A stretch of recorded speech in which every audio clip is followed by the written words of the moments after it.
अस्सलामुअलैकुम। बचपन में कहते थे काली दाल, जब बड़े हुए तो मलका मसूर या फिर खड़े मसूर की दाल, हिंदी में कहते हैं अक्खा मसूर की दाल, सोंध कर भी बनाई जाती है और मसाला भून कर भी बनाई जाती है। जीरे वाले राइस के साथ, क्रिस्पी फ्राई तंदूर की रोटी के साथ और सुबह के नाश्ते में पराठे के साथ तो बहुत ही मजे की लगती है। इसके लिए ये 1 कप मसूर की दाल लेकर इसे धो लिया है। अगर आपके पास टाइम है तो भिगो लीजिए और टाइम ना हो तो डायरेक्ट भी पकाई जा सकती है। अब चलते हैं पकाने की जानिब। इसको पकाने के लिए कुकर का इस्तेमाल कर रही हूँ, बाकी आपकी अपनी मर्जी है। अब जो खड़े मसूर की दाल धोकर रखी थी इसे इस कुकर में डाल लेंगे। साथ ही इसमें 1/4 कप लाल मसूर की दाल, जिससे इस दाल में क्रीमी टेक्सचर आता है, इसमें डालेंगे। ये एक बड़े साइज की प्याज जिसे रफली चॉप कर लिया है, 1 खाने का चमचा लहसुन अदरक का पेस्ट, 1 चाय का चमचा या जितनी आप मिर्चें पसंद करें कुटी हुई लाल मिर्च, आधा चाय का चमचा या अपने जायके के मुताबिक पिसी हुई लाल मिर्च, 1/3 टीस्पून हल्दी पाउडर, 1 खाने का चमचा पिसा हुआ धनिया,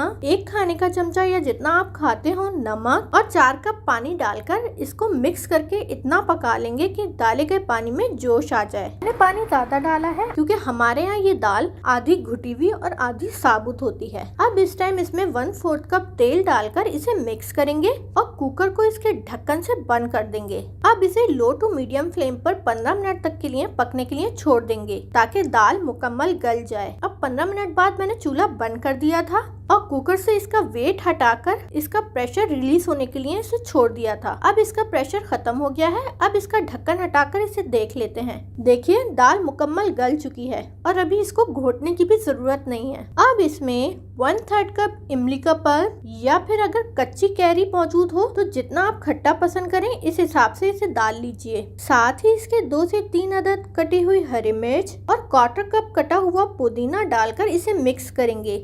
ये दाल बिना पुदीने के नामुकम्मल है, तो पुदीना इसमें जरूर डालिएगा जिससे इसका टेस्ट बहुत बढ़ जाता है। अब इसको आप पकाकर इतना गाढ़ा कर लीजिए जितना आप खाना पसंद करें। अगर चावल के साथ खानी हो तो कम गाढ़ा रखिए और अगर रोटी के साथ सर्व करें तो इसको मुकम्मल गाढ़ा कर लीजिए। मैं इसको अपने हिसाब से रखूंगी क्योंकि हम लोग इसे जीरे वाले राइस के साथ खाते हैं। देखिए अब ये मेरे हिसाब से तैयार है। अब चलते हैं भगार तैयार करने की जानिब, जिसके लिए एक पैन में आधा कप तेल, आप घी या मक्खन का भी इस्तेमाल कर सकते हैं, इसमें डालकर हल्का सा गरम कर लेंगे। अब इसमें 1 खाने का चमचा बारीक चॉप किया हुआ लहसुन और 1 खाने का चमचा साबुत सफेद जीरा डालकर इसे तेल में फ्राई करेंगे। क्योंकि लहसुन बारीक चॉप किया हुआ था इसलिए ही जीरा भी साथ ही डाल दिया है। देखिए दोनों चीजें हल्की सी सुनहरी फ्राई हो गई हैं। अब इसमें आधा चाय का चमचा कश्मीरी लाल मिर्च, जिससे दाल का रंग अच्छा आएगा, इसे डालकर मिक्स करते हुए पका लेंगे। अब ये भगार तैयार है।